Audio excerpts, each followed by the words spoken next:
Como é que é YouTube? Agora vamos ver Mundo Sem Fim, turistando na capital de Portugal, que é Lisboa. Deixa lá ver se logo não vai abaixo, nos 4K. Ele aguenta-se. Fala, galera! Oiê! Fala, galera! Ó quem tá aqui! Estamos aqui na Mouraria, que é o bairro que a gente está hospedado, que é um dos bairros mais antigos, mais interessantes e mais multiculturais daqui de Lisboa. E o que talvez tenha a esquina mais difícil dos carros virarem. Não é fácil atravessar aqui porque você fica esperando o carro vir, né? Mas aí ali é difícil para eles passarem também. Lisboa é caótica no morro mesmo. aqui, então ele é cheio de vielinha, de curva. Enfim, vamos dar uma volta por aqui porque ele tem uma visão bem diferente de Lisboa e da Europa em si. Os mouros eram os povos ali do norte da África. Só para mostrar aqui, ó, a gente está na Península Ibérica. A Península Ibérica aqui, a gente está bem perto da África. Então houve uma invasão desses povos da África aqui na Península Ibérica e os europeus chamaram eles de mouros. A maioria dos mouros eram... Acho que já gostei mais de Lisboa, agora acho que está muito suja. Pá, Lisboa sempre não foi assim tão limpa, mas sim, está um bocadinho mais suja, um bocadinho diferente, não se vê tanto seguidores do Islã, português. mas ali no meio também tinha alguns judeus e alguns cristãos.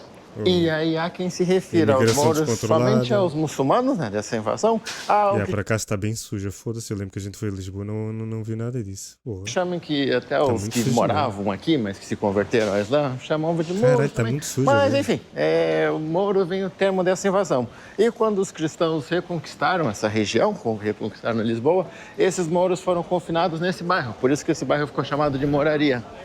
Hoje ele é um bairro muito bem localizado, ele é pertinho do Olha isso, olha a lixeira que anda aí. O que é que se passa com Lisboa? centro, mas é um bairro mais econômico, é um bairro mais simples, então muitos imigrantes vêm morar aqui, ó. A gente anda aqui, ó, quase não ouve português, ó. Ó, estão a ver?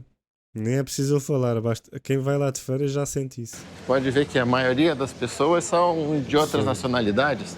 Aqui quase ninguém fala português. Se chegar nessa galerinha falar português, ninguém vai entender nada. Tem português que moram, né? Não pode falar, né? A gente está hospedado aqui nesse bairro, né? Então a gente comentou quando a gente chegou que a gente quase não ouviu português. E um dos motivos é porque a gente está aqui. A galera aqui.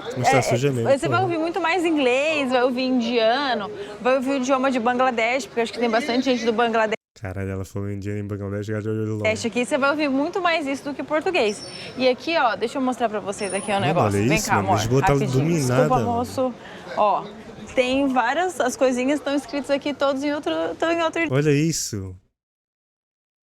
Olha isto, mano. Isto é Lisboa. Onde é que está a nossa cultura, pá? Pá, desculpem lá, mas isto está-me a dar um bocado de comichão. O idioma não tá em português, ó. Esse aqui é o idioma da Índia. Olha só, aqui ainda tem o título em inglês e em hindi, eu acho que chama essa forma de escrever. Aqui também. Aqui também. Qualquer lugar que a gente já voltar vai estar escrito aqui, ó, em outro idioma. Ali atrás também, ó. E aí você anda aqui nos restaurantes, é restaurante indiano, é restaurante do Nepal. Nessa parte que a gente tá aqui, a gente não viu um restaurante escrito comidas típicas portuguesas. Aqui tem cabeleireiro, cabeleireiro é sempre indiano, paquistanês. E os preços que a gente tem visto aqui para cortar o cabelo tá custando 5 euros.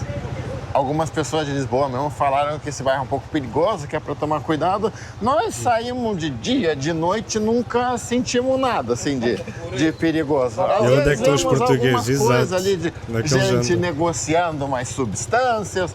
Mas é isso, nunca ninguém mexeu com a gente acha bem tranquilo. E olha só, em Portugal também tem o carro do ovo. E agora vamos para Belém. Belém fica uns 7 quilômetros daqui, é um distrito, uma freguesia, como eles chamam. É bem turística. Tem que pegar um ônibus para lá. Não sei se é isso. Que vai? Se era esse, perdemos. Não era esse, é o 7. Ele vai a Belém e vai provar os pastéis de Belém, será? 28. Se ele for lá e não provar os pastéis de Belém, é brincadeira. Ó, tem um cruzeiro aqui agora. Chegou o nosso ônibus, a chuva engrossou muito. E aí, para pagar, tem que estar com o cartãozinho que a gente já tinha. E aí pode pagar aqui na maquininha. E chegamos a dar uma meia hora de ônibus até aqui. Belém é muito famoso porque foi daqui que partiram várias das naus dos descobrimentos aí. Pedro Álvares Cabral partiu daqui, Vasco da Gama partiu Pedro daqui. Álvares Cabral, como vocês adoram Pedro Álvares Cabral. Tem vários monumentos que foram construídos com o dinheiro aí dos descobrimentos, das invasões, da época das grandes navegações. Esse aqui é o Mosteiro de Jerônimo, é uma das principais atrações. A gente veio para visitar ele, mas já não tem mais ingresso. Aqui atrás fica o lugar de vender, tá ali uma plaquinha de esgotado. E aí achei fofo, tem uma chinesinha tentando comprar. Aí, tem lugar? Aí o moço falou, tá fechado. Aí elas, tá fechado, tá fechado. Aí elas, e pra amanhã? Pra amanhã tá esgotado. Tem que comprar com antecedência pela internet mesmo. A gente achou que por estar chovendo, talvez não fosse tão cheio, mas tá o cruzeiro aqui, né? Então não tem jeito. Mas tá, o Vasco da Gama tá enterrado aqui, o Camões tá enterrado aqui. Bom, quem sabe numa próxima a gente consegue visitar. Tem um parque ali também que dá para visitar, que tem, acho que, alguns monumentos em homenagem aos descobrimentos. Aliás, diz que esse mosteiro aqui, ele começou a ser construído em 1501. Então aqui a gente já tem o ouro do Brasil aí nessa construção. Esse aí seria o ouro das Índias, né? O do Brasil acho que ainda não tinha chegado nessa época. A história tradicional conta que Cabral descobriu o Brasil em 1500, que ele se perdeu num vendaval e foi parar lá. Hoje em dia, os historiadores já sabem que Portugal, se não sabia da existência do Brasil, pelo menos desconfiava que existia alguma coisa ali. Então, provavelmente, essa viagem foi uma viagem secreta, já com o objetivo de chegar no Brasil mesmo, naquelas terras ali que queriam explorar, né, descobrir, porem nome deles. Mas, como era um negócio meio secreto, talvez não divulgava essa informação, ficou melhor manter essa história aí de que, por acaso, ele chegou lá. E aqui estamos, esse aqui é o monumento em homenagem aos descobrimentos. Ó. Supostamente os barcos saíam daqui, muita coisa deve ter mudado no desenho dessa região, obviamente, mas eles dizem que era daqui. Foi daqui que Cabral partiu, foi daqui que o Vasco da Gama partiu, quando descobriu a rota marítima para a Índia. Tá um ventão aqui, se os caras partiam num dia como hoje, já começava com emoção a viagem. Aqui uma representação de todo mundo que participou, direta ou indiretamente, das navegações. A realeza, monges, cavaleiros, artistas, navegadores. Não sabemos quem é o cara que está representado aqui na frente. Felizmente não dá para ter uma vista de frente aqui. Esse aqui é Camões segurando uma página dos Lusíadas. Na frente é o Dom Henrique. O Dom Henrique é um dos filhos do rei da época. E ele foi o grande patrocinador e impulsionador, incentivador dessas viagens. Ele não era um navegador em si, ele participou de algumas navegações, mas está representado ali como o navegante por ter sido o grande patrocinador de muitas dessas viagens. E o cara que impulsionou mesmo, que colocou Portugal aí nessa rota de conquistas. Essas navegações, descobrimentos, conquistas, invasões colocaram tanto Portugal quanto Espanha no centro do mundo, no centro geopolítico. Inclusive o mundo chegou a ser dividido ali pelo Tratado de Tordesilhas entre esses dois países, entre Portugal e Espanha.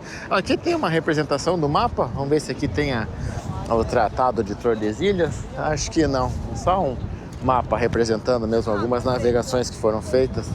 Aqui, por exemplo, estaria a rota de Vasco da Gama para chegar na Índia, esse caminho aqui. Estaria também aqui o Brasil, as caravelas chegando, Porto Seguro. Mentira, Portugal e Espanha tinham território dividido. Se eles fossem para lá enganados, estavam supostamente invadindo território dos outros povos. Resumindo, Portugal já sabia através dos holandeses. Me chama de historiadora. Você sabe demais. Eu sou péssima história. Péssimo, péssimo. E aqui tem a data também de quando eles chegaram na Ásia, ó. Aqui na outra ponta da Ásia, né? Ó. Aqui é o Timor-Leste, aqui é a Malásia, aí aqui tá as Índias. Aí um dos legados mais tristes e mais infames dessas descobertas foi a escravidão, como a gente teve nos tempos recentes. A escravidão sempre existiu na humanidade, porém, depois com essas navegações ali, a escravidão dos povos africanos, dos povos indígenas também, em alguns pontos, foi algo que nunca tinha sido visto na humanidade, numa escala tão grande e tão cruel. E sem contar na quantidade de doenças, né, que a gente tem que falar também, que chegaram, por exemplo, no Brasil, doenças que a gente não tinha lá no continente, que eram comuns aqui, mas que foram levadas para lá e que acabaram também por matar muitos povos originários com a chegada dos portugueses lá, além da morte forçada para que eles pudessem explorar mais terras. Ou como é um posto de gasolina, que acho que você mesmo abastece e vai ali e paga na lojinha. E ó, o preço do combustível. Não sei o que é gasóleo, a gasolina simples está R$1,80 e o diesel está R$1,81. É igual. E o outro monumento para visitar famoso aqui em Belém é a Torre de Belém, que infelizmente agora está em reforma. Não dá nem para visitar, nem para ter uma ideia da fachada dela. Mas aqui, ó, esse foi construído como uma torre de vigilância. Essa aqui seria, digamos, a entrada para Lisboa, né? Então, os barcos que chegavam aí das navegações, os que sobreviviam, porque muita gente morria, muitos barcos afundavam, mas os que chegavam aqui já chegavam. Aí, posteriormente, primeiro era uma torre de vigilância, depois virou uma alfândega, então já chegava aqui, era taxado e podia seguir para Lisboa. Infelizmente vamos ficar devendo nessa viagem. Numa outra oportunidade que a gente vier para Lisboa, a gente mostra e já vai estar tudo restaurado, tudo bonitão. E acho que de Belém é isso, vamos voltar lá. Mas eles não vão comer o pastel de nata, meu? Então, pastel de Belém, não é de nata, é de Belém. É o centro de mais Lisboa. Famoso. E vamos lá então, hoje é dia de Todos os Santos, o dia amanheceu um pouco mais ensolarado, acho que hoje não chove. Aqui temos uma mensagem de boas-vindas aos turistas. Fuck you, turistas. Não sabemos se dia de Todos os Santos tem alguma celebração, alguma festividade, alguma coisa, pelo que a gente pesquisou não tem nada. E hoje também é aniversário do grande terremoto que a gente mencionou no último vídeo, que foi em 1755. Vamos passar aqui para ver esses grafites agora. Acho que eu falei de uns 10 assuntos diferentes nesses 30 segundos de vídeo. Mas, enfim, vamos focar nos grafites agora. Ó, o famoso bondinho. Não me lembro como eles chamam o bondinho aqui. Não sei se é eletrocarro. Calma, sabe? Carril, eu acho. É. Mas é um símbolo bem marcante aqui de Lisboa. Vamos andando. Ah, bem legal os desenhos aqui. E nisso saímos numa área legalzinha aqui, a gente tá num bairro que é muita casa, tem uma pracinha aqui, um parquinho que a galera vem trazer os cachorros pra passear, ali tá com o cachorrinho também, ali embaixo mais um. A gente tava subindo aqui pra vir pra cá, aqui pelas ruas do grafite, e tava passando um monte de cachorrinho, aí a gente falou, será que vai ter algum encontro de cachorrinho? Mas é sábado de manhã e aí o pessoal veio passear com os bichinhos. Ó, esse muralzão aqui, ó, que enorme, bem fish. E chegamos aqui no topo. Eu tava falando aqui com a Michelle que eu tinha um quebra-cabeça da Grow que eu acho que era essa cidade. Aqui é um dos melhores pontos para vocês terem uma vista do Caraças de Lisboa, muito fixe. Eu tinha 10 anos na época, mas eu nunca soube, agora que eu vi pelo castelo ali em cima, pelo estilo das casas, eu acho que era aqui, eu não encontro mais ele pra ver. O Renan, todo dia de manhã, ele acorda e fala, eu acho que era aqui o meu quebra-cabeça. Aí ele volta. Aí no outro dia de manhã ele vai na janela.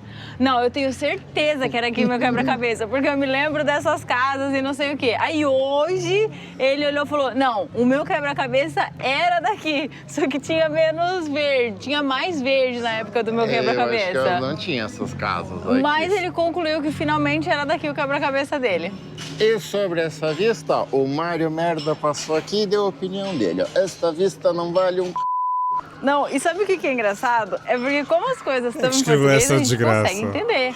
Mas esta a gente vê que vale tem um monte caralho. de gringão aqui que não consegue, não traduz, né? Então eles estão aqui, tiram foto aqui do lado e não entendem nada. Eu já tava vendo aquelas pichação em árabe lá, podia ser uns negócios engraçados, a gente não entendia. Aqui tem uma igreja, ó, dá pra ver os sinos tocando aqui, ó. Tem uma pessoa lá perto da piscina. Isso aqui, ó, era uma vila de operário, era bem comum, tem várias aqui. Hoje acho que já não serve mais pra isso, né? Já venderam os apartamentos pra quem quiser. Mas, ó, de 1890 era comum quem tinha uma fábrica construir, às vezes construíam um complexo assim para os trabalhadores, para eles ficarem perto da fábrica.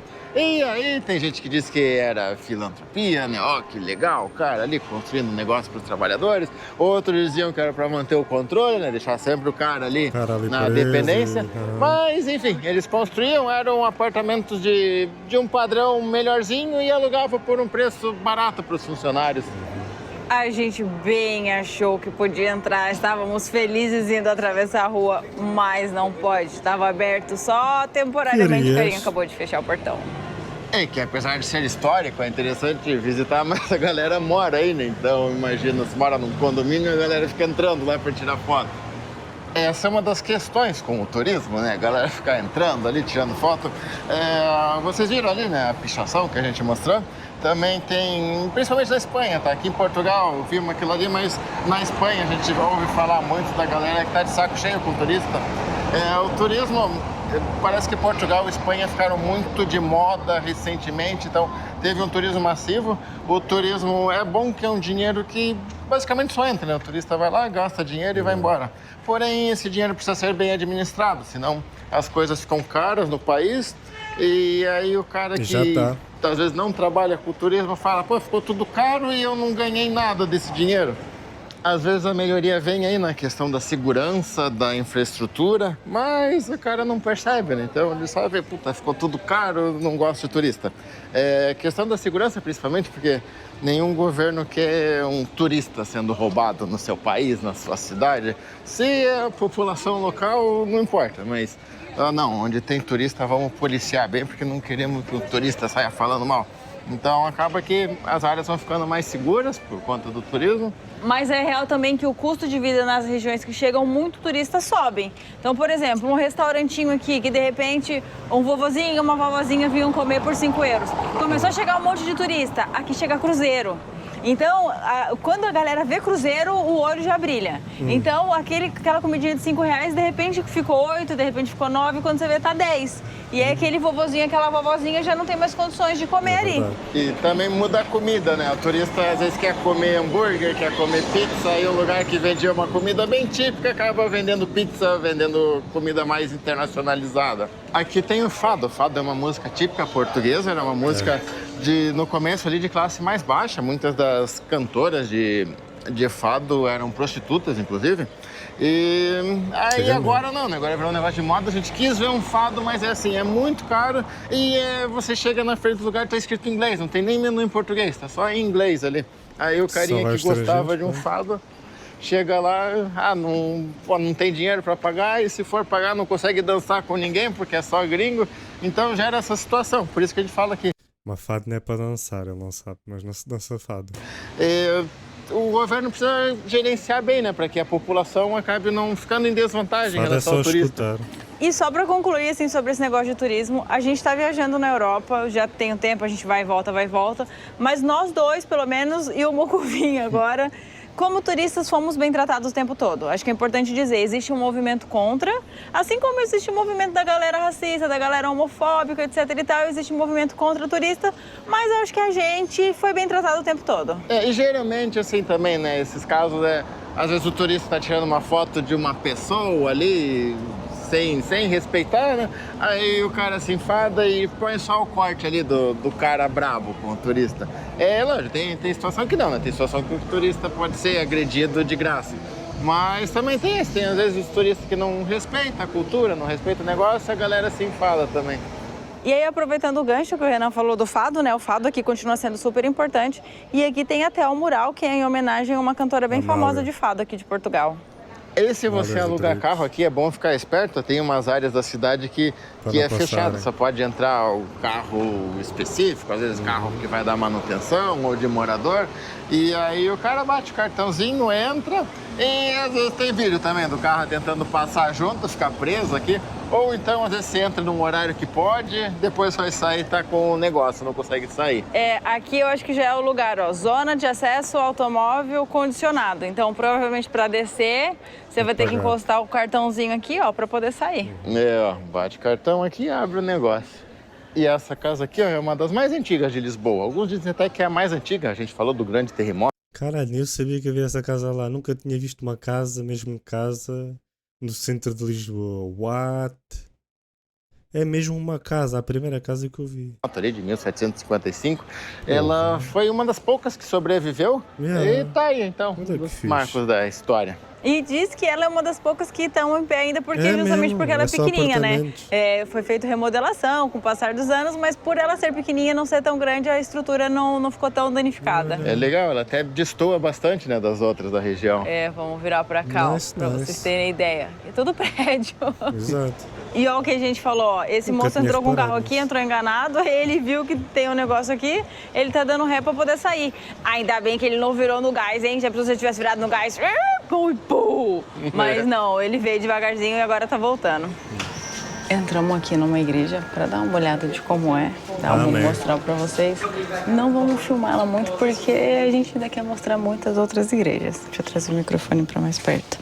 Mas existe um outro tipo de turista também. Aqui tem umas velhinhas, ó. E tá escrito ali, 50 centavos para você acender uma vela. A turista veio, acendeu a vela. E eu Gastou o seu dinheiro. tem que pagar 50 centavos para ler. Ela disse, eu não entendo português. Ela estava falando inglês. Acendeu a velhinha dela e saiu. Então existe também esse tipo de turista. Turista inglês geralmente tem mais fama. Em todo lugar que a gente vai, a galera reclama dos ingleses. Não sei o que eles fazem viajando, mas todo lugar que você fala, a galera fala, não, o problema nosso aqui é com o inglês. E nós viemos pra cá pra visitar essa feirinha aqui, que eles chamam de Feirinha na Ladra, que acho que acontece nos sábados. Hoje é sábado, né? Ela acontece nos sábados e, não sei, acho que mais um dia da semana. O Renan tá bem português já. Ele falou assim, e nós viemos cá, 5 aí ele euros. foi e falou outra coisa na sequência pra Se não tiver ali ninguém gritando dizer que é 5 euros, é porque não é feira de começar a verdade. gravar falando outra coisa. E essa feirinha aqui é um mercado das pulgas. Vamos ver se a gente acha umas coisas antigas. A gente sempre gosta de comprar dinheiro antigo. Vamos ver se acha aqui. Capaz que aqui acha uns dinheiros que eram usados na época do Brasil, né? Da Brasil Colônia. Feirinha aqui também vende artesanato, vende coisas da China, vende de tudo. Bem legal. Não é tão... Ela é famosa, né? Mas não é tão conhecida assim, não. Para os turistas irem. Fica a dica aí para quem vier, dá um pulinho aqui. E tem bastante gente falando português aqui de Portugal. Então, não sei se de repente são pessoas que vieram de outra cidade. Não, o Tuga vem para a feira mesmo, é mesmo que ser na raiz. Ou se É são locais, pessoas é que local. vêm no final de semana mesmo aqui passear na feirinha. Eu acho que ela é uma feirinha bem local mesmo, tipo a Feira do Largo de Curitiba, que a galera da cidade vai mesmo. Aqui tem uma loja que vende foto, vende uns postais antigos. Gente, eu tenho certeza que quem tem 15 anos nunca pegou um álbum desse assim, ó, e folheou isso aqui do jeito que a gente fazia, igual quando a gente era criança. Tem uns envelopes de carta também, mas não tem a carta dentro pra saber o que estava escrito. Adianta muita coisa. Olha os filmes antigos, será que a molecada sabe pra que serve? Não achamos dinheiro, achamos alguns brinquedos antigos, ó, 50 centavos cada um. Cara, eles vendem mesmo tudo lá. Meu Deus. E algumas moedas também. Moedas são aqui da época de 60, 70. Olha o preço da meia aqui, 5 euros, 3 pares. Bem quentinho, acho que tá bom o preço, hein? Aí essa aqui é com desenho de Portugal, ó. Essa aqui cada uma é 3, mas tem assim, e aí tem esses aqui também, ó, com as comidinhas que se comem aqui. Acho que esse é de sushi. Ah, Não, sushi nada, é comida portuguesa mesmo. Isso é Olha sopa. que legal. Uma lembrancinha aí de meia pra quem quiser. Não achamos dinheiro antigo, mas achamos um carro antigo estiloso aqui, ó. Eu não sei como que é o nome desse movimento Isso é o carro do futuro. artístico, mas que era o... Não sei se esse é o futurismo, que era aquele futuro que nunca É. chegou, né? Mas o carro é meio estilo Jetsons, assim, ó. pra mim ele é meio cara de volta pro futuro. pro futuro, É como a existe. gente imaginava, né? Como a galera antigamente imaginava os anos 2000, que ia ser tudo assim. E agora estamos andando aqui, ó, num calçadão bem turístico, cheio de restaurantes aqui. Mas o que a gente quer mostrar é essa casa aqui, ó. É a Casa dos Bicos. O cara que construiu ela foi o filho do virrei da Índia. E ele quis que parecesse diamante. Ele se inspirou em alguma construção na Itália lá e falou: nossa, eu vou construir uma casa que todo mundo vai chamar de Casa dos Diamantes. Mas a galera viu e chamou de Casa Casa dos dos Bicos. Bicos, Aí é. ele ficou meio chateado. Mas é porque ela é assim, né? Ele queria que fosse diamante porque ela tem essas pontas aqui, ó. Ela, tudo cheio de ponta. Ele falou: nossa, vai parecer um diamante lapidado. Mas a galera chamou de bico e ficou. Hoje a casa é a Fundação José Saramago. José Saramago é um escritor português, ganhador do Nobel e merecido, tá? Tem vários Nobéis aí que são meio estranhos, mas esse aqui mereceu ganhar mesmo. E, bom, ele é bem famoso aqui em no mundo inteiro, né? Mas principalmente em Portugal. E já de adaptações para o cinema, se você não é da literatura, talvez você conheça aí o Ensaio sobre a Cegueira. E tem também o filme O Homem Duplicado, que é baseado numa obra dele. Não sei se teve mais adaptações para o cinema. Esse Homem Duplicado a gente assistiu esses dias, a gente achou horrível o filme até que a gente entendeu ele. Depois a gente falou, nossa, então era isso. Aí o filme ficou excelente. Então, se você gosta de filmes que é para pensar assim, vale a pena. Ou melhor, leia o livro, né? O livro geralmente é melhor, mas nós ainda não lemos esse livro, só vimos o filme mesmo. E chegamos aqui na Praça do Comércio, deve ser a praça talvez mais famosa aqui, o principal cartão postal de Lisboa. Aqui ficava o Palácio Real. Aí eles têm que ter cuidado com o pickpocket. Antes do terremoto, com o terremoto ele caiu, ele ficou condenado. E aí construíram o Palácio Real em outro lugar de madeira, um provisório. E aí uma curiosidade, né? O rei, na época, ele ficou tão traumatizado que ele não conseguia entrar em lugar de pedra. Ele não queria mais morar em lugar de pedra, então ele ficou morando ali num palácio de madeira.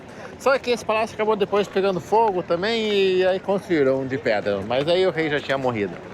É porque quando teve terremoto, né, tudo tremeu. Então os negócios que eram de pedra, aí as casas que eram de pedra, caiu tudo, né? Então acabou que faleceu muita gente, que morreu muita gente, porque ficou embaixo das pedras e aí o rei ficou com medo. E ainda teve um tsunami depois, e aí a família real se salvou porque era dia de Todos os Santos. Aí eles quiseram, as filhas do rei quiseram, não, vamos passar com a família num outro lugar afastado, mais tranquilo. Porque se eles estivessem no palácio aqui, provavelmente teriam morrido.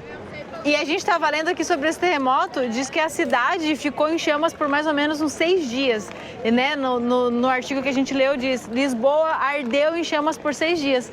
Porque como tinha muita vela naquela época, candelabro caiu, pegou fogo e foi muito difícil para controlar. E o rei que a gente comentou é esse cara aqui. Atribui-se a ele, inclusive, essa reconstrução de Lisboa, né? Ele nomeou aí o ministro dele, o Marquês de Pombal, para trabalhar na reconstrução da cidade, mesmo replanejar ela, ver o que fazia, e deu poderes totais pro cara, poder quase ditatorial aí pro cara conseguir reerguer Lisboa. E diz que essa região aqui foi toda remodelada pelo Marquês de Pombal e que aqui chama até Baixa Pombalina. E falando em pombo, a gente precisa contar mais uma coisa, reparem essa praça. Estão vendo? Não tem pombos na praça, meu Deus. Aquela história de que sempre na praça principal é lotado de pombo não se aplica a Lisboa. Não é que não exista pombo em Lisboa, mas tem muito pouco. Tem uma lei aqui que é proibido você dar comida, é por causa disso. Geralmente tem muito pombo, bebe porque tem lá a gente a dar comida. E depois os pombos habitam-se àquele sítio. Alimentar os pombos, porque a prefeitura dá uma ração e essa ração tem anticoncepcional, então os pombos não se reproduzem. Mas, lógico, sempre tem aqueles que conseguem fugir do controle de natalidade. E aqui tem esse arco, todo mundo vem tirar foto. Uma curiosidade que muita gente não sabe é que dá pra subir, dá pra ir lá em cima ter uma vista. Eu nem sabia. A entrada pro arco é aqui, ó, vamos subir lá pra ver. Compramos os tickets, custou R$ 4,50 cada um e agora é só subir pro arco. Sobe de elevador. Saímos do elevador, achei que a vida ia ser fácil, mas não é bem assim não, ainda tem que subir um pouquinho de escada. Aqui dá pra ver a mecânica do relógio, nem sei onde fica, nem tinha reparado que tinha relógio lá atrás. Mas ó, a mecânica aqui, ó, o pêndulo contando as horas e o relógio deve ser logo ali, ó. O cabo vai pra lá, ali já deve ser a fachada da rua. Mas ó, de perto aqui, ó, bem interessante o funcionamento, ele é pequeno, né, para um relógio desse aí. Também é mais moderna essa máquina, mas eu imaginava um monstrão aqui dentro. E temos mais uma escada. Nossa, essa é cabulosa. Nossa, tô ficando tonto não, já. Não, o pior é que de ficar tonto mesmo, eu tô ficando enjoada, não é sério não, tô enjoada. Oh, aqui chegou. Ó, a vista, estamos bem em cima do arco, então essa aqui é a Rua Augusta, ali, ó, aquela lá é a Sé. A gente descobriu aqui que Sé é catedral, né? Em São Paulo a gente tem a Catedral da Sé, é meio redundante, eles chamam aqui de Sé como se fosse sede. Não sei dizer se Sé e catedral são exatamente sinônimos, mas a ideia é a mesma, seria a sede principal da igreja. Ó, a vista da praça aqui de cima, estamos bem do lado do Os pés. pé do carinha aqui. Legal a vista, valeu a pena, né? Acho que pouca gente sobe porque não conhece mesmo. Tá bem vazio aqui em cima, quer ver? Ó, gira, amor. Tem esse casal aqui e tem mais 3 casais de chineses. É isso que tem. Tem um sino aqui. E é aqui fora o relógio que a gente viu o mecanismo lá em cima. Aí chegamos agora aqui no bairro do Chiado. É tudo perto aqui, tá? Tirando Belém, a gente tá fazendo todo o rolê desse vídeo a pé. E esse bairro aqui, ó, ele era o bairro da Boemia, então na época das navegações era o bairro mais animado aqui. A galerinha voltava da viagem, vinha torrar o dinheiro aqui, vinha beber, Escadas bem vinha estreitas. atrás de mulher. Já deve ter quantos anos E aquelas hoje escadas. ainda parece que é bem animado de restaurante ou de turistas. E aqui até meio escondido, quase passa despercebido, tem uma estátua do Fernando Pessoa, outro escritor português muito importante. Dá pra sentar ali, ó. Senta ali com ele pra trocar uma Não, ideia. tá lotado, não vou fazer isso aqui não. Uma curiosidade do Fernando Pessoa é que ele foi educado na África do Sul. Então, em vida, a maioria dos textos dele eram em inglês. Os textos em português, muitos foram póstumos. Depois que ele morreu, a galera achou na documentação dele vários poemas ali, vários textos em português. E aí ele acabou virando uma referência aqui. Fala que ele não publicou em vida porque ele era muito perfeccionista. Então, ele achava que ainda não estava bom. O português ali não estava bom o suficiente. E mesmo não estando bom para ele, ficou aí, né? Porra, como é que ele sabe estas histórias todas? É que ele não está ali nada. Ele tá a comer uma camisa, isto não foi nada coisa. Será que ele para o ouvir e depois vai ler e depois conta? É que ele sabe tanto. Obras de referência. Obras de referência Coisas que a que eu gente nem estuda sei. na escola, né? Fernando Pessoa, o Camões. E eu vou ser muito sincera pra vocês, como eu odiava quando falava desses caras na aula. Era um português que eu não entendia, era um poema que pra mim não fazia sentido nenhum. Quando tinha que estudar isso, eu ficava tremendamente chateada. Eu acho que eles são colocados, tanto os escritores brasileiros mesmo, numa época que o jovem não tá afim, né? Não entende o significado das poesias ali, ou dos textos, né? Se for prosa, mas... Enfim, falando em Camões, aqui na frente tá a estátua do Camões também. Aqui o Camões, grande pai da língua portuguesa. Muitos dizem que foi ele que inventou Luís o de português. Camões. E, obviamente, o português não foi inventado por ele, né? Mas ele é a grande referência, os textos mais importantes aí da época são deles. Então, você quer estudar um português antigo, são as obras dele de referência. E o Camões, eu confesso que nem hoje a gente tem coragem de encarar os livros dele. A gente tem dificuldade para ler poesia. E aí, complementando o que o Renan estava falando ali, né? Que ele falou que tem livros que a gente lê de obrigação na escola e que a gente não gosta. Mas aí quando você pega e relê quando você é adulto, você relê de uma maneira diferente. Aquele livro, você passa até a ser um dos livros preferidos da vida. Agora, põe o Lusíadas na minha mão, não leio. Não leio, porque eu tenho certeza que eu vou continuar passando raiva. A gente tem que melhorar mais o nosso nível de leitura. E outra estátua que temos aqui, ó, é o do Cautilheiro. Ó. O Cautilheiro é o vendedor de loteria. E essa estátua aqui, ó, diz que é uma homenagem da Santa Casa de Misericórdia. A loteria aqui em Portugal é gerida pela Santa Casa, então por isso é homenagem à Santa Casa. Aí diz que parte do lucro vai para a Santa Casa, para eles fazerem mais trabalhos aí, mais hospitais ou o que for. É bom, né? O que você perde com a aposta vai para a Santa Casa e não para o bolso de influenciador. E uma outra história interessante de Portugal é que durante a Segunda Guerra Mundial, Portugal ficou neutro, não ficou nem para um lado nem para o outro. Então aqui teve muitos espiões. Por exemplo, vamos dizer, né?